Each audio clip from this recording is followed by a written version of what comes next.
So I'm going to talk about some of the things that we all did during primary school. One of the first things that I can remember about primary school is that every single lunchtime a couple would always get married.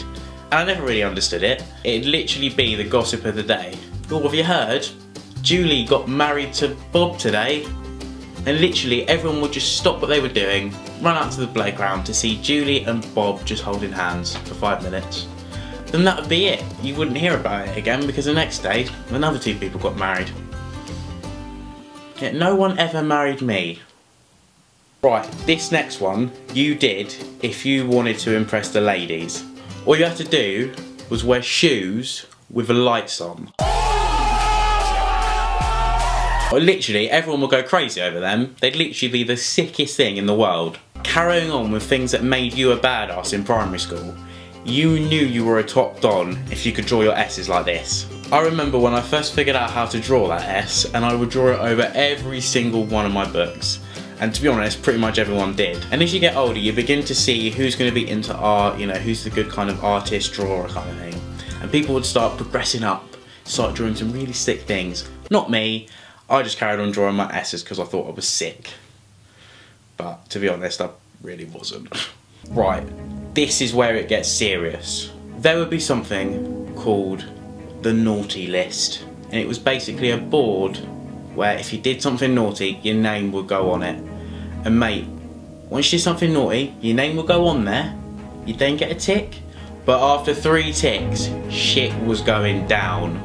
After 3 ticks, basically your parents were called. And in high school, you don't give 2 shits about that, but in primary school, that is literally the worst thing that can happen ever. And the thing is, I was quite a good boy in primary school, I'm not gonna lie. Like, I used to get Star of the Week. That's another thing, Star of the Week. Once you got that, there was no better feeling than Star of the Week, mate. You literally just felt like a god. But the one time I got 3 ticks next to my name, I cried my eyes out. Like, literally, I was so scared of what my mum and dad were gonna say to me. And to be honest, my teacher must have felt sorry for me because my parents were never called that day. They were literally never called. Obviously worked. Last, but definitely not least, this was pretty much the moment you were waiting for your entire primary school years. In fact, this was the one reason you go to primary school, basically. The day you reach year 6, right, you come walking like a boss into primary school because you know what's going to happen. You know it's coming. You've been waiting for it your whole childhood. The day you just rock into assembly and you get to sit on the bench. I literally remember just feeling like a king.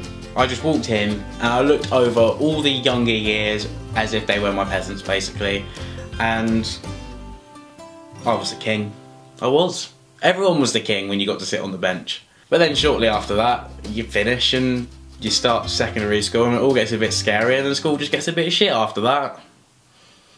Which is a shame really, because primary school was a lot of fun. Anyway, that's it for this video guys. If you can relate to any of the things that I said, comment below. And if you've got any more that I might have missed out, leave a comment and maybe I'll do another video like this.